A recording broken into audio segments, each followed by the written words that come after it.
राजा जनक द्वारा संसार की स्थिति पर विचार और उनका अपने चित्त को समझाना। राजा जनक का टॉपिक है संसार की स्थिति पर विचार कर रहे हैं और उनका अपने चित्त को समझाना, अपने चित्त को समझा रहे हैं वो। ठीक है। श्री वशिष्ठ जी कहते हैं, रघुनंदन, राजा जनक जब इस प्रकार चिंतन कर रहे थे उस समय प्रतिहार ने उनके पास जाकर नैतिक कार्य करने के निमित्त उठने के लिए अनुरोध किया, परंतु राजा पूर्ववत संसार की विचित्र स्थिति पर ही विचार करता रहा। विचार कर रहे हैं संसार के ऊपर, वो तो कह रहे हैं जो नित्य काम कर रहे हो वो करो, आप प्रतिहार जाके कह रहा है।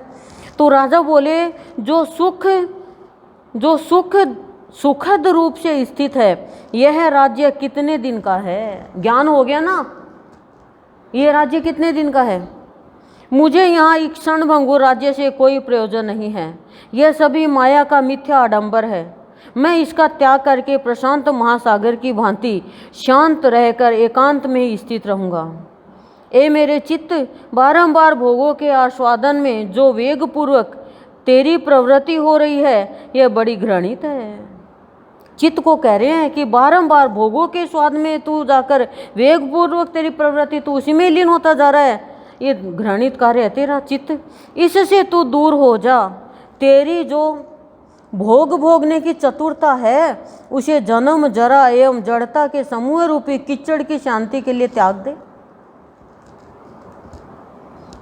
ए चित्त, तू जिन जिन अवस्थाओं में भ्रम व सुख देखता है उन्हीं से तुझे महान दुख की प्राप्ति होगी, इसलिए इस तुच्छ भोग चिंतन से कोई लाभ नहीं होगा। क्यों नहीं होगा? आगे बता रहे। ऐसा विचार करके राजा जनक मौन हो गए। उनके चित्त की चपलता शांत हो चुकी थी, इसलिए वे चित्र लिखित पुरुष की भांति अचल भाव से स्थित हो गए। चित्र लिखित यानी चित्र के जैसे चित्र बना हुआ ऐसे बस स्थिर हो गए और पुनः इस प्रकार विचार करने लगे, मुझे कोई भी क्रिया करने से क्या प्रयोजन है और कुछ न करके निष्क्रिय होकर बैठ रहने से भी क्या मतलब है? इस संसार में ऐसी कोई वस्तु नहीं है जो उत्पन्न होकर विनाश को न प्राप्त हो। मिथ्या रूप से प्रकट हुआ यह शरीर कर्म करे या निष्क्रिय होकर बैठा रहे, सर्वत्र समान भाव से स्थित हुए मुझ विशुद्ध चेतन की इससे क्या क्षति होने वाली है कि शरीर कर्म करे या निष्क्रिय होकर बैठा रहे, सर्वत्र समान भाव से स्थित हुए मुझ विशुद्ध चेतन की इससे क्या क्षति होने वाली है? मैं न तो अप्राप्त वस्तु की इच्छा करता हूँ और न प्राप्त वस्तु का त्याग ही।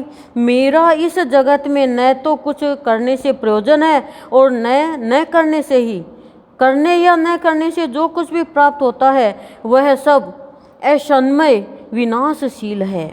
इसलिए यह शरीर उठकर क्रमशः प्राप्त हुए कर्तव्य का पालन करे, यह निश्चेष्ट होकर क्यों सूख रहा है? सोच रहे हैं राजा जनक कि मैं क्या करूं, ये शरीर क्या है, मैं काम करूं या नहीं करूं, मैं तो चेतन हूं, इसे मेरा क्या लेना देना है? मेरे को कोई न तो कोई प्राप्त वस्तु की इच्छा है और न कोई वस्तु का त्याग से ही मेरा इस जगत में कुछ करने से क्या प्रयोजन है और कुछ न करने से क्या? तो वशिष्ठ जी कह रहे, रघुनंदन, ऐसा विचार करके वे राजा जनक अनासक्त भाव से न्यायतः प्राप्त हुए कर्तव्य कर्म का संपादन करने के लिए उठे। ध्यान देखना, अनासक्त भाव से सब कुछ किया पर अनासक्त भाव से, आसक्त नहीं हुए उनमें। हम आसक्त होके करते हैं, मोह के वशी लिप्त होकर करते हैं, उनमें चिपट के। श्री वशिष्ठ जी कहते हैं, रघुनंदन, ऐसा विचार करके वे राजा जनक अनासक्त भाव से न्यायतः प्राप्त हुए कर्तव्य कर्म का संपादन करने के लिए उठे। उन्होंने ये श्रेष्ठ पुरुषों के समादर पूर्वक उस दिन का सारा कार्य भली भांति पूर्ण करके उसी ध्यान रूप विनोद से अकेले ही रात बिताई।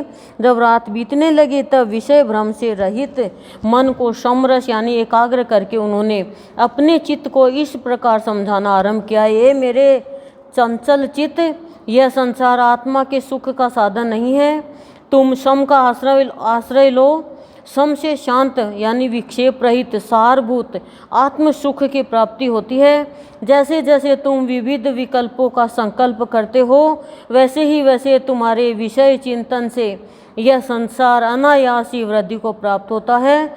दुष्ट मन जैसे वृक्ष को सींचने से उसमें सैकड़ों शाखें निकल आती है, उसी प्रकार तुम भी विषय भोग की इच्छा करने से अनंत आंतरिक व्यथाओं से युक्त हो जाते हो। जन्म तथा संसार की सृष्टियाँ विषय चिंताओं के विलास से ही प्रकट हुई है, इसलिए तुम नाना प्रकार की चिंताओं का त्याग करके उपशम को प्राप्त हो जाओ यानी शांति को प्राप्त हो जाओ, संसार से उपरत हो जाओ यानी संसार से मुक्त हो जाओ। सुंदर चित्त इस चंचल संसार सृष्टि को और शांति के सुख को विचार के तराजू में रख कर तोलो। यदि तुम्हें संसार की सृष्टि में ही सार प्रतीत हो तो इसी का आश्रय लो, नहीं तो शांत स्वरूप ब्रह्मा में स्थित हो जाओ। सौदा हमारे ही ऊपर है, जो चाहे वो ले लो। मेरे अच्छे मन, पहले समझाओ मन को, मेरे अच्छे मन अविद्यमान यह दृश्य प्रपंच उत्पन्न हो जाए अथवा यह वर्तमान दृश्य नष्ट हो जाए, तुम इसके गुणों और अवगुणों से उदय और नाश से हर्ष विषाद रूप विषमता को न प्राप्त हो। इस दृश्य वस्तु संसार के साथ तुम्हारा थोड़ा सा भी संबंध नहीं है। मन को समझाओ, इसका रूप है ही नहीं। ऐसे मिथ्या दृश्य जगत से तुम्हारा इस तरह संबंध हो ही कैसे सकता है। सुंदर चित्त, यदि यह दृश्य जगत असत है और तुम सत्य हो तो तुम ही बतलाओ, सत्य और असत में, जीवित और मृत में कैसे संबंध स्थापित हो सकता है। चित्त, यदि तुम और दृश्य जगत दोनों ही सत्य और सदा साथ रहने वाले हो तब तुम्हारे लिए हर्ष और विषाद का अवसर ही कहाँ है। इसलिए इस विशाल आंतरिक व्यथा का त्याग करो। आत्मानंद को जो मौन होकर सो रहा है विवेक वैराग्य से जगाओ और इस अमंगलमयी स्थिति चंचलता को छोड़ो। अरे सठ, अब चित्त को करे, अरे सठ चित्त, अरे मूर्ख चित्त, जड़ दृश्य रूपी संसार में ऐसी कोई उन्नत और उत्तम वस्तु नहीं है जिसकी प्राप्ति होने से तुम्हें परम परिपूर्णता प्राप्त हो जाए। इसलिए अभ्यास और वैराग्य के बल से अत्यंत धीरता का आश्रय ले चंचलता को त्याग दो। ओम शांति शांति प्रशांति। 10 से 11 का सर्ग पूरा हो गया।